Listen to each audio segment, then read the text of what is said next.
Thank you. Good afternoon. It is truly my honor and privilege to be here. One of the things that I get the opportunity to do as Executive Director and CEO of the AOA is to lead the strategy to try to realign our association for an incredible growing profession to be more relevant and reflective of the changes in osteopathic medicine. And it's an incredibly dynamic time to be doing just that. You know, my background is as a health strategist. So every organization I've ever gone to has been in healthcare, but the goal has been to help move an institution towards the future, to try to think ahead, think beyond today about where should that institution be and what does care look like and what does the healthcare environment need to be. And so it's always about not being hindered or encumbered by what exists today, but to be visionary enough to say, how should it be? And then create and remove the obstacles so that actually occurs. So that's what I do with the AOA as Executive Director and CEO, is to travel the country, understand the profession, understand the pipeline and who's entering in the profession, and see if we can't design out the foundation for the future for osteopathic medicine. Now, I not only professionally trained as a health strategist, but also change as a process, like many of you, has been part of my life. So when people talk about, oh, I'm not sure we can get there, I'm not sure osteopathic medicine will ever get the visibility that it should have, or that it will ever have, you know, the stature that it needs to have, I just shake my head and say, well, of course it will. When something's time has come, it's just a matter of evolution.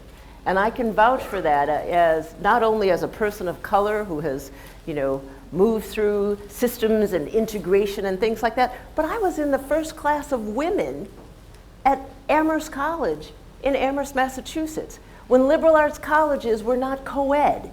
And so the entire upper New England East Coast had to start to take in women. And I remember being accepted into Amherst College, and I was so excited because my brother had gone there. And in fact, my grandfather had gone there. And my grandfather said, I love you dearly, but you don't belong at a male school. And then I had alums actually call and tell me, reach out to me. I'm sure you are an outstanding young lady, and I'm sure you have a lot to offer to the world, but you do not belong at Amherst College. So why don't we help you get into Smith or Mount Holyoke? And wonderful schools, but seriously, they just couldn't envision a world that actually brought men and women together. And that's what change is all about. And clearly, we need change. And osteopathic medicine is on the cusp of that very tipping point of redefining itself in a new world of medicine in the US and internationally. So that's what I want to talk to you about, is how we get ready for this new day and recognizing the incredible opportunities that are available to us. So the exciting thing, and one of the biggest things that is driving this dynamic change, is the growth in the profession. We are looking at the fact that there is over a 200% growth in osteopathic medicine over the last 25 years. Osteopathic medicine is right now the fastest growing healthcare profession in the US. You are seeing at this point in time, 25% of all medical students are in the US are in colleges of osteopathic medicine. This is at a time when when I was looking at medical schools, and even though I decided to go into health administration and went on to get my master's, and decided not to go back to medical school, but at that time, my husband and I, he was not my husband at the time, we were biology partners in college, but at the time that we were both applying, yeah, it's lots of stories about that. At the time that we were applying to medical schools, there were only 7 osteopathic colleges in the country. So this was the early 80s. Now there are over 34 osteopathic colleges in 44 locations. We just approved the inclusion of 3 more schools. Osteopathic medicine is growing at exponential numbers. Why? Mainly because students are choosing osteopathic medicine. They like the philosophy, they believe it functions and it represents what a physician should be and the type of environment that they want to practice. So in recognizing that demand, we are also recognizing the impact that this new workforce and this new pipeline will have. So today, we're about 14% of all residents are osteopathic physicians, and we represent about 11% of the physicians in this country, with 110,000 osteopathic physicians and students today. But by 2020, we're anticipated to be 18% of the physicians in this country. So you can see this is a new voice. This is not a few of physicians in a large profession in the United States. This is, indeed, a movement. And we need to leverage that movement. So as we think about this new workforce, the other beauty of the profession is that it actually is more representative of women than the allopathic environment. So right now, over 70% of female DOs are less than 44 years old. It's a very young profession. As a whole, 65% of DO physicians are under 45 years of age. What does that mean? That means this is a very large cohort of physicians who were born at a point in time when technological communication was very different, is very different than when those that trained and those that were educated that are over 55 and 60. This means that communication mechanisms, the understanding and utilization of technology, the expectations that go on in healthcare and in life are very different. And therefore, associations and those professional organizations that support this profession have to change as well.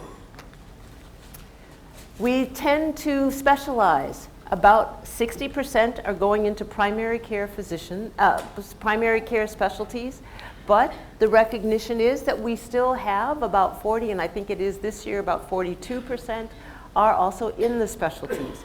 Osteopathic philosophies apply to more than just primary care. There is a need and demand that osteopathic medicine is filling in primary care, but there's also a recognition of the benefits and impact of osteopathic medicine in things like anesthesia and surgery and orthopedic surgery and emergency medicine and the very other specialties that are there. We are all of these things. And so as we prepare for a new day, we actually think about the incredible contributions, not just of OMT, but what it means to train under osteopathic philosophies and what that can bring to the US population and abroad. So strategic alignment and thinking about, so how do you redesign an association and what do we need to do to meet the needs of this new workforce requires that we take into account the major changes that are impacting healthcare today. I mentioned it a little bit when I talked about this current workforce. It's about the technology utilized in medicine, but also the technology required through electronic health records, through the use of smartphones, through the activities and access to the internet. It also impacts on our changes in healthcare as we're moving towards major patient-centered care, as we're recognizing the importance of team-based care in healthcare today. And as we look at the population is getting older. We're seeing chronic diseases that are not terminating life, but actually people are living with chronic diseases. The population actually has more access to information, and so they're coming to their encounter with a physician with different expectations and with different types of information as opposed to coming uninformed. They are bringing questions, they are bringing information, they need engagement. It's a partnership as opposed to coming blindly and saying, guide me. So we have to think about how do we as a profession respond to these needs and design our profession to meet those needs. Some people aren't aware that the American Osteopathic Association is an entity, an institution that performs many services. I can't tell you how many times I cross the country and people say, what does the American Osteopathic Association do? So let me just eliminate that piece and you will be quizzed on this at the end. What we do is we serve as the accrediting agency to first accredit colleges of osteopathic medicine. Then what we do is we actually accredit graduate medical education so that osteopathic focus can continue beyond just the college level. Then there is your continuing medical education. So we certify CME or continuing medical education. Then we provide board certification in osteopathic medicine in 18 different specialties and with the subspecialties in 28 different board certifications. Then we also accredit healthcare facilities because there used to be osteopathic hospitals. So we are one of only 3 entities that actually can accredit healthcare facilities. But we also are your member organization. We provide advocacy as part of the profession and do public policy and lobby on the Hill for issues associated with the profession.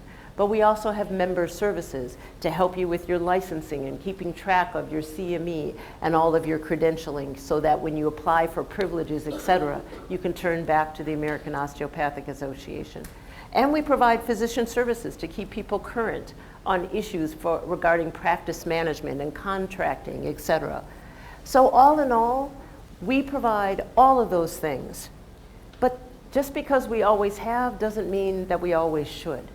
The question is, what should associations be going into the future?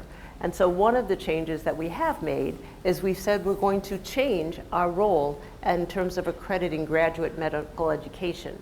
And I'll talk to you about that in a moment. But the bottom line is we're at a crossroads.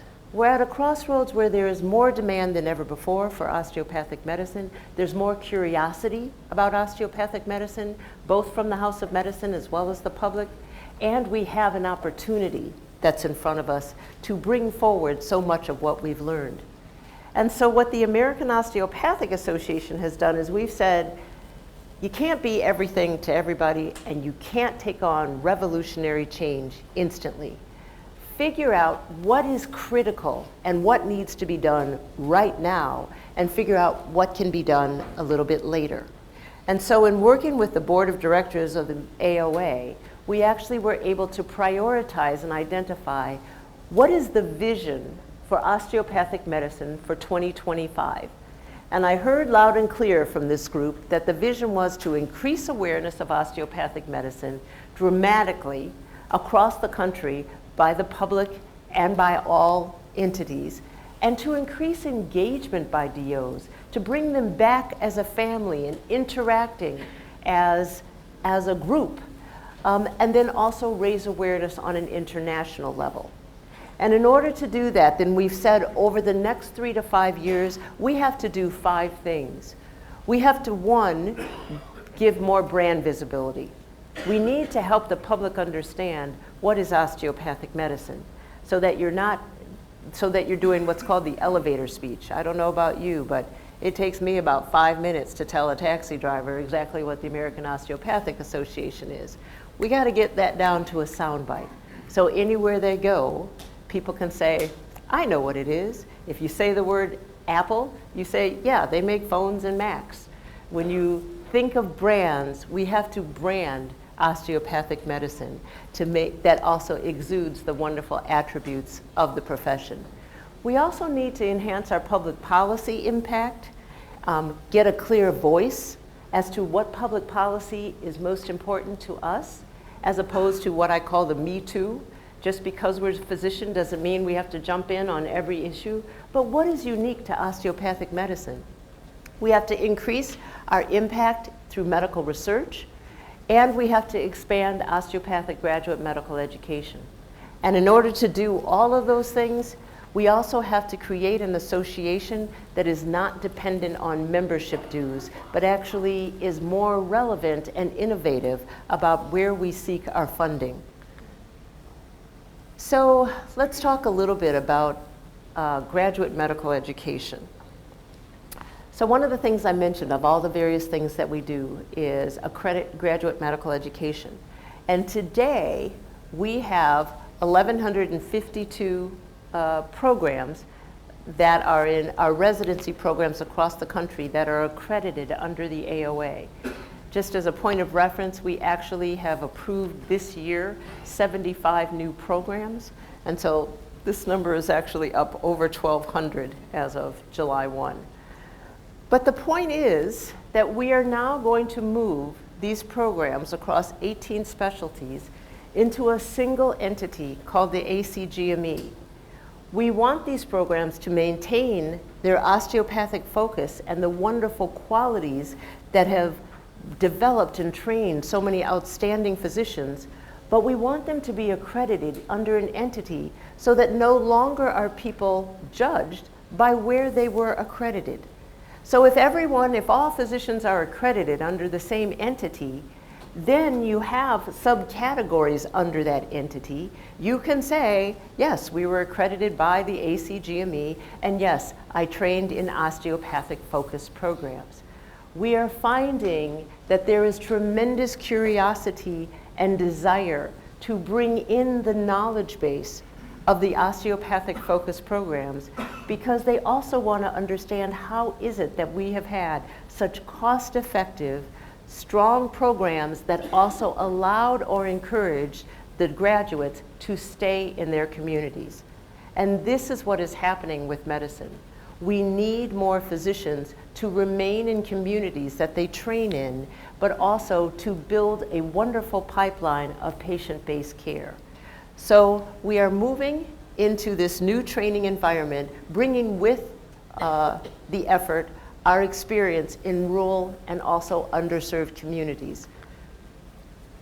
The ACGME single accreditation program, we do not call it a merger. It's not a merger. The AOA remains the AOA. We continue to do everything that we have done.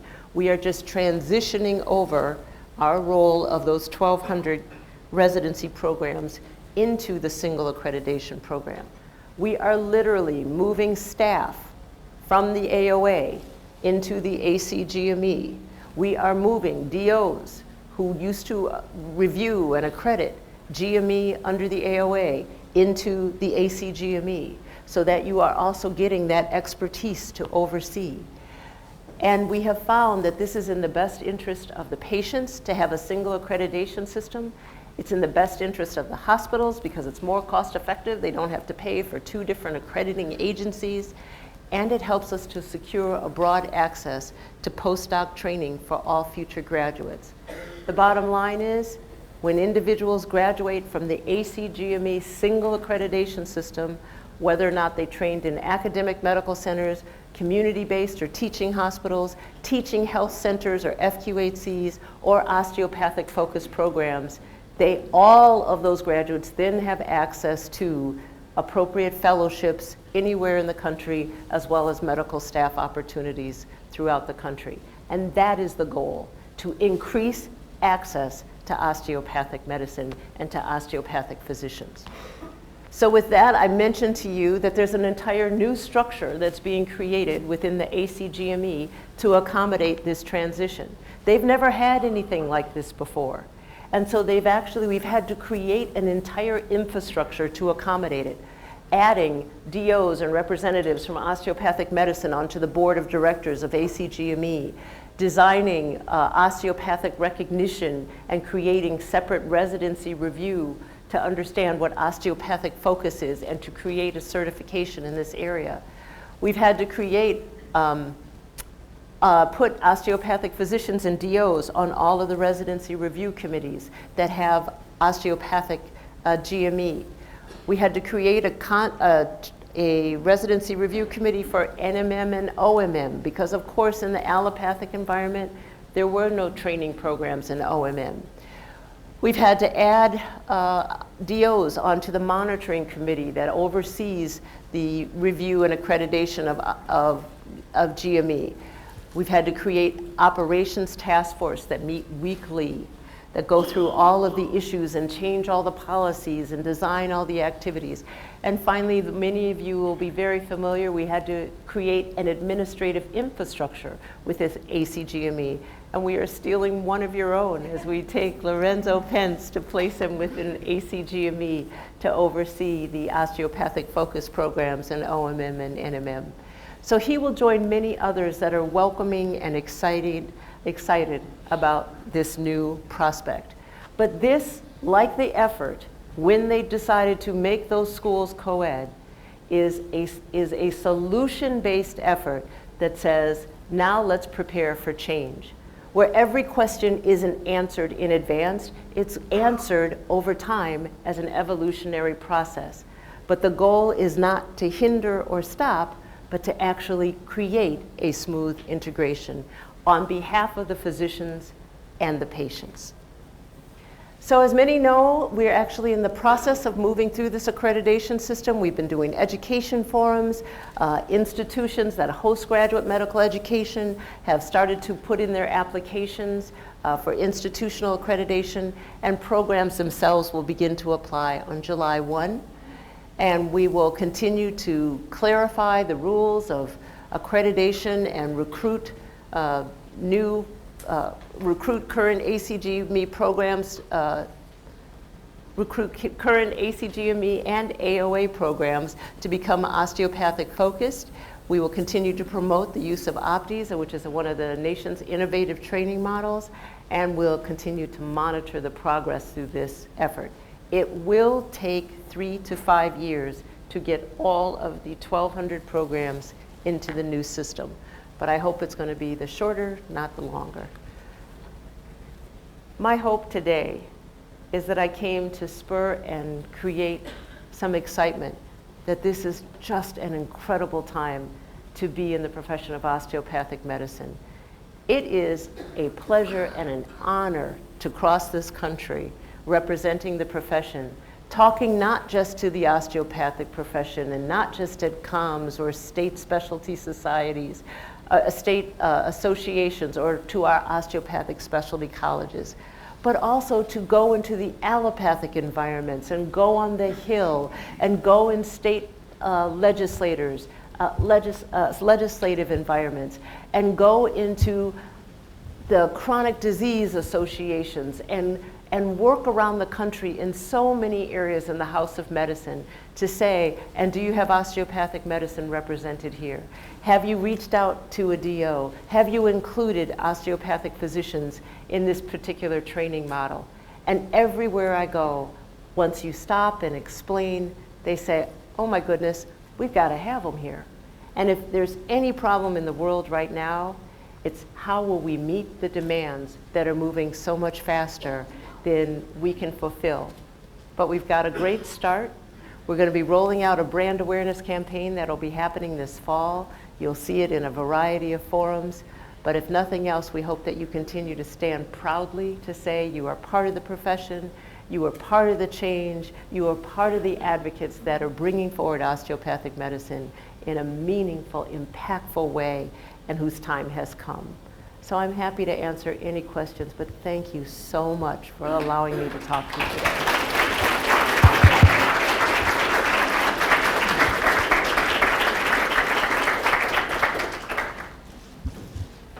Does anyone have any questions?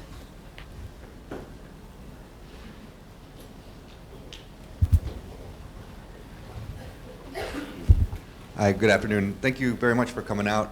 Just a quick question for you about transitioning over to ACGME. Mm-hmm. In 2020, AOA will no longer be accrediting residency programs. What if we are in a residency program that's AOA accredited that does not make ACGME accreditation? What will happen to that program? What will happen to the residents within that program? Right. So the reason that we gave the 5-year period was so that we could transition all the programs in that period of time. We don't anticipate that it's going to take 5 years. So programs will go into put their applications in, they go into what's called pre-accreditation, and then they will be reviewed. If for some reason they are not meeting all the standards and ready to receive what's called initial accreditation, they stay in pre-accreditation status, and the AOA and the ACGME will work with the program to figure out what it needs to do to bring it across. The ACGME and the AOA are absolutely dedicated to get as many, if not all, of the programs over. In this country right now, we can't afford to lose GME funding that's been allocated to slots. And unless there's a good reason for a program not to go over, we will be pushing and encouraging all programs to do so. Now, with that said, the other issue or the other goal or the other premise that we have as a part of this collaborative initiative is that residents, the residents will not, our goal is to make sure that residents are not impacted or become collateral damage to any particular situation that could occur if a program didn't make it. The first thing you have to understand is AOA has been doing this for almost 75 years, and programs close, and programs close with residents in them. And so what you have to do whenever that happens is you actually have to place the students, those residents, into other programs, or you work out a situation and you transfer the program, the slots into another institution. So both ACGME and AOA have experience where you don't just leave a resident hanging out there and they just spent their time in a residency program and they have nowhere to go.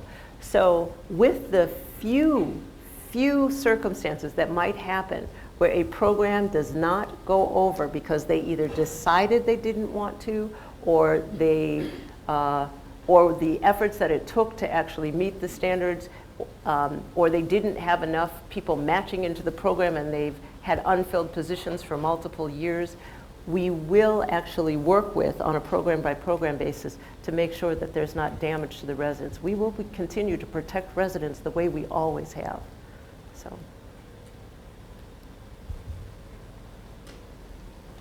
I think you said earlier, 2025, it's predicted that DOs would account for roughly 18% of the physician body? 2020. 2020. Yes. Do you see a ceiling for that? I mean, what's the long-term potential there and internationally? Just wondering numbers-wise. A ceiling. Well, that would be beyond my capabilities as Einstein. You know, it's really going to be an issue of the demands. The interesting thing, who really is creating that pipeline? It's student decisions. It's decisions when people are applying to schools, deciding what philosophy of medicine do they want to follow.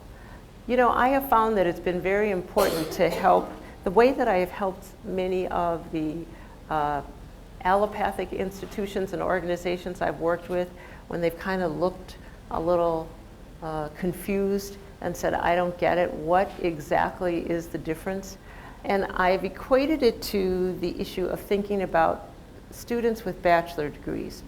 So some students decide to go to universities and come out with a BS, and some students decide to go to small liberal arts colleges and come out with a BA.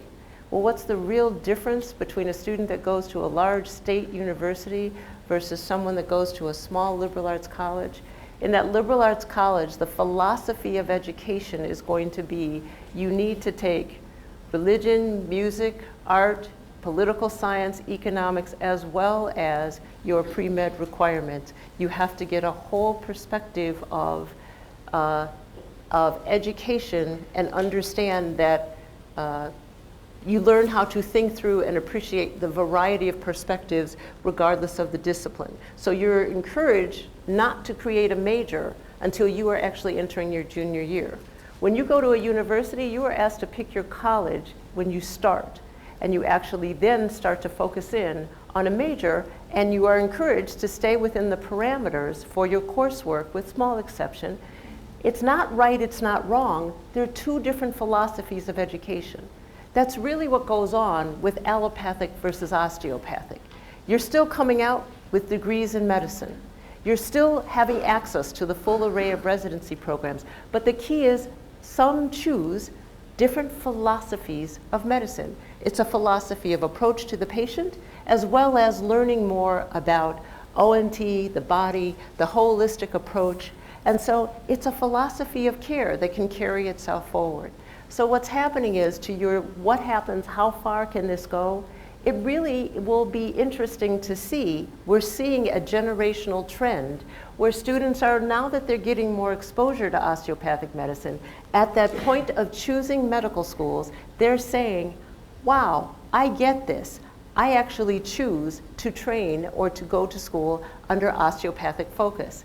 The other difference that's driving this large increase is because you are seeing now more DOs in the public, and there are students now coming into medicine who actually had DOs as physicians.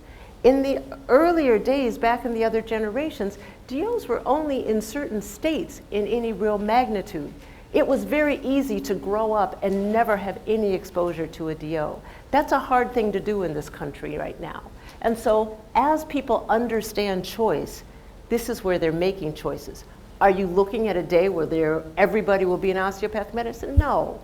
But are you looking at a day where you can see that the market will actually balance itself out, that students are recognizing their choices, and hospitals are recognizing the benefits of having DOs on their practice teams and in their communities, and especially as they try to branch out in rural environments. So it becomes an economic issue of supply and demand. And the beauty is, I don't see the trend changing, but I don't know where it's going to top out. We'll see.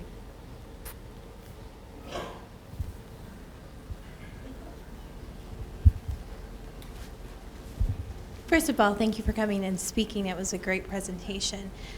As you see this merger going on through the AOA and the ACGME, how do you foresee maybe that trickling down into the specialty level? So like, take me, I'm a pediatrician. So I have 2 board specialty options. Do you see those merging later? Do you think this is the first step towards that, or do you think those will still stay independent? So we totally separate the decision to transition, and it's not a merger in any way, shape, or form. We are actually selling over and releasing accreditation of graduate medical education, but a merger technically would mean that the AOA would remain a part of the ACGME, and we are not. We are not in any way, shape, or form. So it's easy to jump to other conclusions, and you have to be able to understand accreditation to understand why this particular piece or decision made sense. It does not make any sense to say, okay, so then let's get rid of our accreditation of colleges of osteopathic medicine. If I just explain that there's 2 different education philosophies, what that means is you absolutely want to maintain those education philosophies. You wouldn't necessarily bring them together. You would actually strengthen the options for that continued education. And the process, what happens is schools are very different because they function very independently. The graduate medical education is happening within the same institutions, and that hospital is making a decision to actually train physicians within that entity. So it made sense because of what graduate medical education is, the new environment by which they are trained, and there's no such thing as an osteopathic hospital anymore. So then you get to the decision of what should the branding be of someone who has trained in osteopathic medicine? Well, if anything, as we increase access and visibility of osteopathic medicine, the credentialing to reinforce that you have actually trained in osteopathic medicine has never been stronger. So if anything, you will now need, and the value of being boarded as an in osteopathic medicine has never been stronger. We actually anticipate that and have had many requests for people to say, when are you going to open so that MDs can actually get board certified in osteopathic medicine. I don't worry as much about MDs in that area, but what we do need to do is open the doors so that DOs who finished their osteopathic training and then had to go into ACGME, who were basically cut off from access to osteopathic boards, can actually have the opportunity to come back and show that they actually bring forward osteopathic training. And the issue is you have to create a space where the public also understands the value of someone boarded in osteopathic medicine. And that's a role that AOA owes to our physicians, and we are going to work on, and that's another reason why we're doing the brand visibility and the brand campaign. So no, I do not see, if anything, we're trying to create a stronger space than ever before to validate the impact, the benefits, and the importance of osteopathic medicine, not to dilute it, merge it away, or anything in that manner. So it's something that we will do together. Does that help? Okay.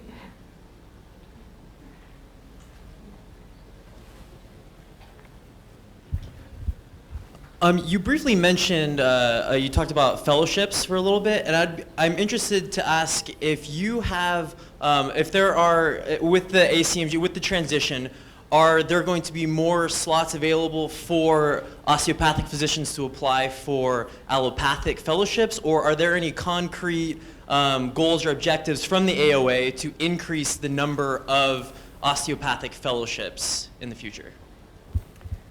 So all GME, including fellowships, will eventually be under the ACGME.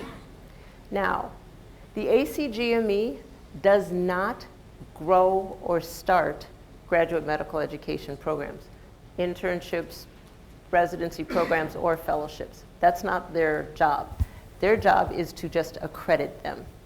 The AOA does and will continue to grow graduate medical education programs. That means working with hospitals, working with our opties to develop programs across the country where it actually meets the benefits of patients and supports the schools. So in that sense, we will continue to try to develop programs that will go and seek ACGME accreditation, because it's what we need to support our students and to meet the demands for continuing osteopathic focus. But all that said, once you're in a single system, you will be able to apply for, MDs and DOs will apply for the same, have the same access to fellowships and programs that anybody else accredited under ACGME does. So the goal is, if you want to seek osteopathic focused fellowships, obviously there would be an advantage to training under osteopathic focused residency programs. But we will continue to grow fellowships to the degree that that there are appropriate opportunities to do so. And the fellowships will be available also under ACGME.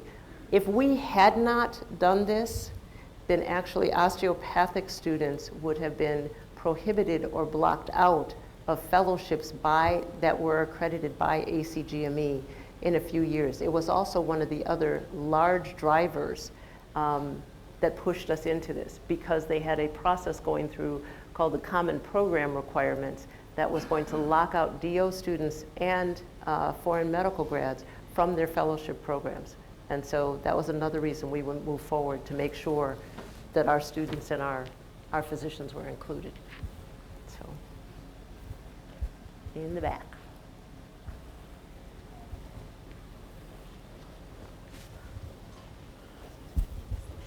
I'm just wondering if you're expecting continuing medical education to become a unified process after you get the GME in place. So, no. But are there opportunities for collaboration? We are finding a lot of reciprocal CME activities going on even today by some of the osteopathic boards, except ACCME, accredited CME, but also we are doing some reciprocal acceptance in some of the specialty colleges to both of ours. So emergency medicine is an example. If you go to an osteopathic emergency physician ACOEP education session, you could be ABMS trained or you can be AOA trained. And that's really starting to think about, again, don't just think about what's best for the organizations, think about what's best for the physician. What makes it easiest for a physician to have access to the education they choose? So we are constantly going to be open to conversations and collaborations where things like that make sense. But the AOA will continue to provide CME, but we also are going to always be looking at, is it innovative? Are we doing it the right way? Is it at ease for the physician? And what natural changes do we need to make it more valuable and appropriate for the physician? So that means that, you know, as online grows, we have to make sure we increase and access, create more access to CME. There's also, do we have the right policies that allow access to the appropriate education and speakers that everybody wants to access? So we're constantly evaluating all of our CME processes, but it's not under the aspects of, are we going to merge or move into another organization? No. All right. Well, I just want to say thank you to all of you, and I look forward to working with all of you in the years to come.